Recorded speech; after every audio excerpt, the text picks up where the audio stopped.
আল্লাহ রসুল সাল্লাল্লাহু আলাইহি ওয়াসাল্লাম বলছেন, আইয়ুমা ইমরাআতিন সাল্লাত খামসাহা ওয়া সামাত শাহরাহা ওয়া আতাআত বালাহা ওয়া হাফিজাত ফারজাহা দাখালাত মিন আইয়ি আবওয়াবিল জান্নাতি শাআত। ছোট্ট একটা হাদিস, আল্লাহ রসুল সাল্লাল্লাহু আলাইহি ওয়াসাল্লাম বলছেন, যদি কোনো মুসলমান মেয়ে মাত্র 4টে কাজ করে, আল্লাহ তাআলা তার জন্য জান্নাতের সবগুলো দরজা খুলে দেবেন। 4টে কাজ। যদি কোনো মুসলমান মহিলা শুধু 5 ওয়াক্ত ফরজ নামাজ আদায় করেন,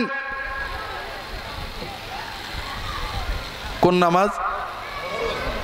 না শবে বরাতের নামাজ। শবে বরাতের, শবে মেরাজের, শবে কদরের, নফল, তাহাজ্জুদ এগুলো সব অপশনাল, মেয়েদের এগুলো লাগে না।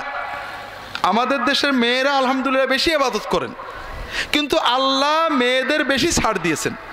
কারণ মেয়েরা এই মানব সভ্যতার জন্য, মানব জাতির জন্য, মানবতার ক্ষুদ্রতম ইউনিট পরিবারের জন্য, মানুষের জন্য, আল্লাহর বান্দার জন্য এত কষ্ট করেন যে আল্লাহ তাদের জন্য সব সহজ করে দিয়েছেন। আল্লাহর ওলি হওয়া সবচেয়ে সহজ যুবকদের জন্য, মেয়েদের জন্য, যারা রাষ্ট্রীয় শাসক প্রশাসকের ক্ষমতায় থাকে তাদের জন্য, আর সমাজের গরিব সাধারণ মানুষদের জন্য।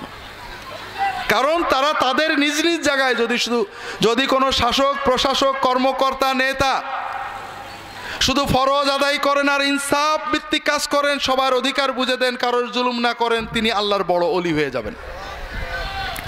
যদি কোনো যুবক অন্তত ফরজটা আদায় করে আরাম থেকে বেঁচে থাকে, ওই যুবক আল্লাহর ওলি হয়ে যাবে। যদি কোনো সাধারণ মানুষ, সমাজে মূল্য নেই, অন্তত হালাল খেয়ে চলেন, আল্লাহর ইবাদতটুকু করেন, নফল নামাজ মোটে না করেন, সারাদিন রিক্সা চালিয়ে বেড়ান, আল্লাহর ওলি তিনি হয়ে যাবেন। আর মহিলাদের জন্য আল্লাহ রাসূল সাল্লাল্লাহু আলাইহি ওয়াসাল্লাম বলছেন 4টে কাজ। যদি কোনো মুসলমান মেয়ে 5 ওয়াক্ত ফরজ নামাজ আদায় করে, আমাদের দেশের মহিলারা অনেকেই ফরজ বাদ দিয়ে অনেক সময় শবে বরাত, শবে কদর করেন, আছে না নেই? এটাতে লাভ হবে না, এটাতে আমাদের লাভ হয় অনেক সময়, আপনাদের তেমন কিছু হবে না। ফরজ নামাজটা পড়তে হবে। আমরা নামাজকে অনেক সময় কঠিন করে ফেলেছি ভাইরা। নামাজ আল্লাহর সাথে বান্দার প্রিয়তম সম্পর্ক। আমরা অনেক সময় মনে করি, একজন আমাকে বলছে, হুজুর নিয়ত মুখস্থ করতে মরে গেলাম, একটা নামাজ শিক্ষা লাগে নিয়ত বাদ দিয়ে। এটা সত্যি কথা ভাইরা, আমরা নিয়ত বানাইছি। নামাজ আল্লাহ সহজ ইবাদত। নামাজের সবচেয়ে বড় জিনিস সূরা ফাতিহাও যদি আপনি না জানেন, আত্তায়াতও না জানেন, কিছুই না জানেন, জানার চেষ্টা করতে থাকেন আর নামাজে দাঁড়িয়ে যান, শুধু দাঁড়িয়ে নীরবে দাঁড়িয়ে থাকেন, অথবা সুবহানাল্লাহ, আলহামদুলিল্লাহ, আল্লাহু আকবার পড়েন, ওটাতেই নামাজ হয়ে যাবে, পুরো 16 আনা সওয়াব পেয়ে যাবেন। নামাজ আমরা কিছু ভুল করি, মহিলারা কিছু ভুল করেন, পুরুষেরাও কিছু ভুল করেন, কারণ আমাদের স্বার্থ বুঝি না। বাংলাদেশের নামাজের একটা কমন ভুল, সেটা হলো আমরা নামাজে অনেক মনোযোগ দিয়ে দাঁড়াই, হাত পা নাড়ি না, কিন্তু রুকু সেজদা চুরি করি, আছে না নেই? রুকুতে যে শান্ত হতে না হতে উঠি আবার পুরো খাড়া না হয়ে ঢপাস করে সেজদায় দেয়, আছে না নেই? সেজদায় যে কোনো রকম খটাখট এক শব্দ পড়ে উঠে এই 12 আনা উঠেই আবার চলে যায়, আছে না নেই? আমরা বুঝিনি যে কি হারালাম। আমার প্রিয় রবের সামনে দাঁড়াইছি। আমার সবচেয়ে বড় মজা তো যদি এমপি সাহেব কথা বলে, এমপি সাহেবের হাতটা ধরে, পীর সাহেবের হাতটা ধরে ছাড়তে চাই না, ঠিক না? আর আল্লাহর সামনে রুকু দিয়ে ছাড়বো কোন? আল্লাহ তো আমার দিকে তাকায় আছে, আমি যত পারি বলে নি। আল্লাহর প্রিয় ইবাদত রুকু সেজদা মহব্বতের সাথে কর, কিছু না পারি সুবহানাল্লাহ বলবো, কিন্তু সহজে উঠবো না। উঠলে শান্তভাবে দাঁড়িয়ে থাকবো, সেজদায় যাব শান্তভাবে, যা পারি বলবো, সেজদা থেকে উঠে বসবো। 2 সেজদার মাঝখানে আমি আপনাদের মাঝে মাঝে বোঝাই, অনেকেই শুনেছেন, আল্লাহ রাসূল কি বলতেন? রব্বে গফিরলি ওয়ারহামনি ওয়ারযুকনি ওয়াহদিনি ওয়াআফিনি ওয়াফু আন্নি ওয়াজবুরনি ওয়ারফানি। ঘড়ি দেখেন 10 সেকেন্ড লাগবে হয়তো। এর মানে আল্লাহ আমাকে মাফ করে, গুনাহগুলো মাফ করে দাও, আল্লাহ আমার রহমত করো, আল্লাহ আমার হেদায়েত করো, আল্লাহ আমার রিজিক বাড়াই দাও, বড়লোক করে দাও, আল্লাহ সব অভাব কাটাই দাও, আল্লাহ আমার সুস্থতা দাও, আল্লাহ আমার বিপদ আপদ দূর করে দাও, আল্লাহ আমার যত ক্ষয়ক্ষতি হয়েছে পূরণ করে দাও, আল্লাহ আমার মর্যাদা বাড়িয়ে দাও। দোয়াগুলো কি খারাপ না ভালো? ভালো। এগুলো চাইতে লাগে প্রতি 2 সেজদার মাঝখানে 10 সেকেন্ড। প্রতিদিন 30 রাকাত নামাজ পড়লে 30 রাকাত নামাজে 30×10 হ্যাঁ 300 সেকেন্ড। 300 সেকেন্ডে কয় ঘন্টা হয়? কয় মিনিট হয় না, ঠিক না? 5 মিনিট আপনি 30 বার আল্লাহর কাছে চাইবেন, আল্লাহু আকবার, আপনি দেখবেন আপনার সব অভাব মিটে গেছে। কিন্তু আপনি এইটা না আছে, আপনি একটু কষ্ট হলে, সমস্যা হলে 2 ঘন্টার পথ পাড়ি দিয়ে আব্দুল্লাহ জাহাঙ্গীর কাছে দোয়া চাইতে চলে যাচ্ছেন, কিন্তু 30 সেকেন্ডে আল্লাহর কাছে দোয়া করতে পারছেন না। এটা কি আমাদের বুদ্ধিমত্তার লক্ষণ না বোকামির লক্ষণ ভাই? অন্তর দিয়ে নামাজ পড়েন, সবাই যতটুক পারেন আল্লাহর কাছে চান। সেজদায় যে আল্লাহর কাছে চাইতে শেখেন, ছোট ছোট দোয়া করেন। নামাজের সেজদায় যে দোয়া করা হয় আল্লাহ সে দোয়া অবশ্যই কবুল করে নেন। দ্বিতীয় ভুল করেন মহিলারা এবং পুরুষেরাও, নামাজে ন্যাংটো হয়ে নামাজ পড়া। দ্বিতীয় ভুল কি? ন্যাংটো হয়ে নামাজ পড়া। ন্যাংটো 16 আনা আপনারা হন না, খুব ভালো করে বোঝেন। কাপড় না থাকলে ন্যাংটো হয়ে 16 আনা ন্যাংটো হয়েও নামাজ হবে, নামাজ কাজা করা যাবে না। কাপড় নেই, কাজে কাপড় কিনে পড়বো না, ওই ন্যাংটো হয়ে নামাজ পড়তে হবে, ওতেই নামাজ হয়ে যাবে। কিন্তু কাপড় আছে। ছেলেরা এখন আজকাল পুরুষদের জন্য প্যান্ট নাকি যা গার্মেন্টসে বানাচ্ছে সব নাবির নিচেই, প্যান্ট পরলে নাবির নিচেই থাকে। এখন ওই প্যান্টের উপরে যদি আপনি গেঞ্জি পরেন আর রুকু বা সেজদায় গেলে গেঞ্জিটা সরে আসে, নাবির নিচের কোনো অংশ বেরিয়ে যায়, নামাজ নষ্ট হয়ে যাবে। কাজেই প্যান্ট নাবির উপর পর্যন্ত কিনবেন। আর নামাজের জন্য অবশ্যই প্যান্টের উপরে যে কাপড়টা হবে সেটা ডোলা হবে, ঝুলওয়ালা হবে। আল্লাহ তৌফিক দান করুন, আমিন। মেয়েদের জন্য আরও সমস্যা। আমাদের দেশের মেয়েরা শাড়ি পরেন, ঠিক না বেঠিক? পুরুষেরা সুন্নত নিয়ে পাগল। পাগড়ি সাইজ লম্বা না কোনা 4 কোনা, কি বলে টুপি সাইজ লম্বা না 4 কোনা 5 কোনা, পাগড়ি 3 হাত না 4 হাত, কালো না ধলা, জুব্বা কি ফাড়া না গোল, এটা নিয়ে বেটাদের কোনো গোলমালের শেষ নেই, ঠিক না বেঠিক? কিন্তু মহিলাদের জন্যও তো সুন্নতি পোশাকের দরকার আছে না নেই? কেউ করে না। মেয়েদের যে সুন্নতি পোশাক, ফরজ পোশাক আছে তাও জানি না। শাড়ি একেবারেই অমুসলিম পোশাক, মোটেও মুসলমানের পোশাক না। 2 নম্বর, শাড়ি একটা অত্যন্ত বাজে পোশাক, শাড়ি পরে কাজ করা যায় না। মুসলমান মেয়েরা, রাসূলুল্লাহ সাল্লাল্লাহু আলাইহি সাহাবীরা, রাসূলুল্লাহ সাল্লাল্লাহু আলাইহি সাল্লামের মেয়েরা, রাসূলুল্লাহ সাল্লাল্লাহু আলাইহি সাল্লামের স্ত্রীগণ, তারা লম্বা ম্যাক্সি পরতেন, ফুল হাতা, নিচেই সায়া অথবা পাজামা, উপরে বড় ওড়না পরতেন। মেয়েরা এই 3টে পোশাক সবসময় পরবেন, তাহলে নামাজও হবে এবং আল্লাহর যে ফরজ পর্দা এটাও আদায় হবে। আর শাড়ি যদি পরে নামাজ পড়তে হয়, ব্লাউজটা অবশ্যই ফুল হাতা হতে হবে। আমাদের পুরুষদের অনেকেরই ফুল হাতা জামা আছে না? আমাদের জন্য ফুল হাতা পরা কোনো জরুরি না, এইটুক পড়লেই ফরজ ওয়াজিব আদায় হবে, এটুক হলো মুস্তাহাব। আর আমার স্ত্রী এবং আমার মেয়ের জন্য এইটুক ঢাকা ফরজ আর এইটুক ঢাকা হারাম, ঠিক না? কারণ আপনারা নামাজি মুসলমান, আপনারা যারা মাথায় টুপি পরেছেন, দাড়ি রেখেছেন, নামাজ পড়েন, তার মেয়ে, তার স্ত্রী এই পরিমাণ ব্লাউজ পরে, ম্যাক্সি কি বলে জামা পরে, আসে না? গুনাহ হচ্ছে না সওয়াব হচ্ছে?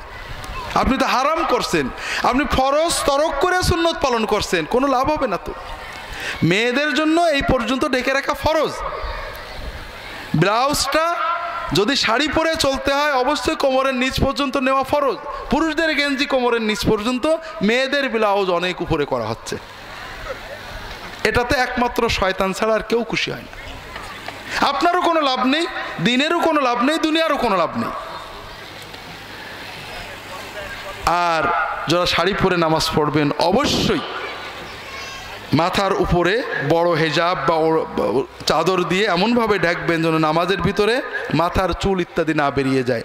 কোনো মুসলমান মেয়ে অন্ধকার একা ঘরেও যদি নামাজ পড়েন, নামাজের ভিতরে কাপড় না থাকলে আমরা আগেই বলেছি কাপড় ছাড়াই নামাজ হবে, কাপড় আছে অবহেলায় সরে গিয়েছে, যদি মাথার চুল কপালের উপরে চুল দুটো চারটে বেরিয়ে যায়, কানের কাছে জুলফি বেরিয়ে যায়, একটা বা দুটো কান বেরিয়ে যায়, গলার ঝোলা চুল বেরিয়ে যায়, ঘাড়ের পিছনে থুতনির নিচে বেরিয়ে যায়, কোনোই হাত কোথাও জায়গায় বেরিয়ে যায়, ওই নামাজ হবে না, নামাজ ভেঙে যাবে। কথা কি বুঝতে পেরেছেন? শাড়ি পরে নামাজ কি সহজ? আসলে শাড়ি কি কোনো ভালো পোশাক কিনা? না। কাজেই আপনারা বড় ম্যাক্সি পরবেন, হাতাওয়ালা ফুল হাতাওয়ালা ম্যাক্সি, এবং তার নিচে পাজামা বা সায়া, উপরে বড় ওড়না পরবেন। এরপরও রাসূলুল্লাহ সাল্লাল্লাহু আলাইহি ওয়াসাল্লামের অনেক সাহাবী, অনেক স্ত্রীদের মেয়েরা অনেক সময় নামাজের জন্য বোরকা পরে নিতেন, যেন নামাজের ভিতরে কোনো সতর খুলে না যায়। আল্লাহ তাআলা তৌফিক দান করুন, আমিন। আইয়ুমা ইমরাতিন সাল্লাত খামসাহা, 5 ওয়াক্ত নামাজ পড়ে, ওয়াসামাত শাহরাহা, রমজানের ফরজ রোজাটা শুধু পালন করে, ওয়া আতাআত বালাহা, স্বামীর আনুগত্য করে সংসার করে, ওয়া হাফিজাত ফারজাহা, তার ইজ্জত আবরু পর্দা পুশিদা হেফাজত করে, আল্লাহ তাআলা তার জন্য জান্নাতের সবগুলো দরজা খুলে দেন। স্বামীর আনুগত্য করে সংসার করা স্ত্রীদের জন্য আল্লাহ দায়িত্ব দিয়েছেন। আপনারা খুশি না বেজার? তা তো হবেনি, বউদের বিরুদ্ধে গেছে, খুশি হবেন না। কিন্তু স্বামীদেরও আল্লাহ দায়িত্ব দিয়েছেন, খেয়ারুকুম লি আহলিহি ওয়া আনা খায়রুকুম লি আহলি। তোমাদের ভিতরে সেই স্বামী ভালো যে স্বামী তার বউয়ের কাছে ভালো। কিয়ামতের দিন আল্লাহ তাআলা পীর সাহেবের সাক্ষ্য, এমপির সার্টিফিকেট দিয়ে ভালো মন্দ বিচার করবে না। বউ যদি বলে হ্যাঁ আমার স্বামী আমার সাথে ভালো আচরণ করতো, আল্লাহ বলবে হ্যাঁ তুমি ভালো মুসলমান। ভালো আচরণ মানে বউ যখন বলবে সিনেমায় চলো, সঙ্গে সঙ্গে যাওয়া না ভাই। ভালো আচরণ মানে হলো আপনাকে বউ কষ্ট দিয়েছে, রাগ করেছে, বাজে কথা বলেছে, কিন্তু আপনি তাকে কষ্ট দিননি, সবর করে হাসি মুখে আছে, এর নাম হলো ভালো আচরণ। কাজেই আজকে এটা লম্বা বলা যাবে না, তবে খুব সহজ বুঝতে হবে ভাইয়েরা। ইসলাম পারিবারিক জীবনকে সবচেয়ে গুরুত্ব দিয়েছে। ইবাদত, শবে বরাত, তাহাজ্জুদের চেয়ে স্ত্রীর রাগ সহ্য করা, স্ত্রীর শাড়ি কেনা, স্ত্রীর সাথে দুষ্টুমি করা, স্বামীর সেবা করা, স্বামীর সাথে ইয়ার্কি মারা, স্বামীর জন্য কষ্ট করা, শবে বরাত তাহাজ্জুদের চেয়ে বড় ইবাদত, আল্লাহর প্রিয় ইবাদত। দুনিয়াতে আপনি শান্তি পাবেন, আখিরাতে আল্লাহর কাছে মর্যাদা পাবেন।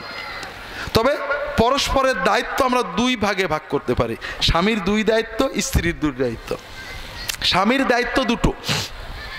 একটা হলো ভালো আচরণ করা। ভালো আচরণের মডেল মুহাম্মদ রাসূলুল্লাহ সাল্লাল্লাহু আলাইহি ওয়াসাল্লাম। রাসূলুল্লাহ সাল্লাল্লাহু আলাইহি ওয়াসাল্লাম মডেলের 2টো দিক আছে। একটা হলো স্ত্রী ঝগড়া করলে উনি প্রতিবাদ ঝগড়া করেননি, কষ্ট পেয়েছেন। একবার স্ত্রীর আচরণে এত কষ্ট পেয়েছেন যে 4 মাস কষ্টে বাড়ি আসেননি, মসজিদে থেকেছেন। তাহলে কত কষ্ট পেয়েছেন, কিন্তু কষ্টের সময় ঝগড়া করেননি, প্রতিবাদে রাগ করেননি, কষ্ট সবর করেছেন। জীবনে কখনো বউকে মারা তো দূরের কথা, স্ত্রীকে তিনি কখনো রাগ করে কথা বলেন। কষ্ট পেয়েছেন, চলে গেছেন, মনের কষ্ট বসে থেকেছেন, কিন্তু রাগ করেননি। কথা বুঝতে পারেননি? একজন লোকেও সুবহানাল্লাহ বলেনি, কারণ কারোর পছন্দ হয়নি। বড় কারামত কোনটি? ফু মারে বোতল ফাটানো না রাগের সময় সবর করে থাকা? ফু মারে বোতল হিন্দু ফাটাতে পারে, মুসলমানও ফাটাতে পারে, বৌদ্ধও ফাটাতে পারে, খ্রিস্টানও ফাটাতে পারে, জাদুকরও ফাটাতে পারে, অলি আল্লাহও ফাটাতে পারে, কিন্তু রাগের মাথায় আল্লাহর দিকে তাকিয়ে নিজেকে সম্বরণ করা এ অলি আল্লাহ ছাড়া কেউ পারে না। আর এটার মডেল মুহাম্মদ রাসূলুল্লাহ সাল্লাল্লাহু আলাইহি ওয়াসাল্লাম। দ্বিতীয় হলো ভালো আচরণের দ্বিতীয় দিক, যেটা রাসূলুল্লাহ সাল্লাল্লাহু আলাইহি ওয়াসাল্লাম আমাদের শিখিয়েছেন, বাড়িতে স্ত্রীদেরকে সহযোগিতা করা। রাসূলুল্লাহ সাল্লাল্লাহু আলাইহি ওয়াসাল্লাম নিজে বাড়িতে নিজের কাজ করতেন, সংসারে নিজের জুতো সেলাই করে নিতেন, নিজের ছাগল দুইয়ে নিতেন, খাওয়ার সংসারের কাজে স্ত্রীদের সহযোগিতা করতেন, এক প্লেটে খাইতেন, একসাথে গালে খাবার তুলে দিতেন, স্ত্রীদের সাথে খেলা করতেন, স্ত্রীকে খেলা দেখাতে নিয়ে যেতেন। কেউ সুবহানাল্লাহ বলেনি, পছন্দই হয়নি কারোর। রাসূলুল্লাহ সাল্লাল্লাহু আলাইহি ওয়াসাল্লামের এত বড় সুন্নত, এত বড় মডেল, যা আমাদের জীবনকে আলোকিত করবে, পরিবার সুন্দর করবে, এটা যেহেতু আজগবি মিছে কথা না, কারোর পছন্দ হয়নি। যদি আমি বলতাম আকাশ দিয়ে উড়ে গেছে অমুক লোক, সবাই সুবহানাল্লাহ বলতো। যেটা বলছিলাম ভাইরা, স্বামীদের দ্বিতীয় দায়িত্ব হলো স্ত্রীদেরকে সাধ্যের ভিতরে ভালো রাখা।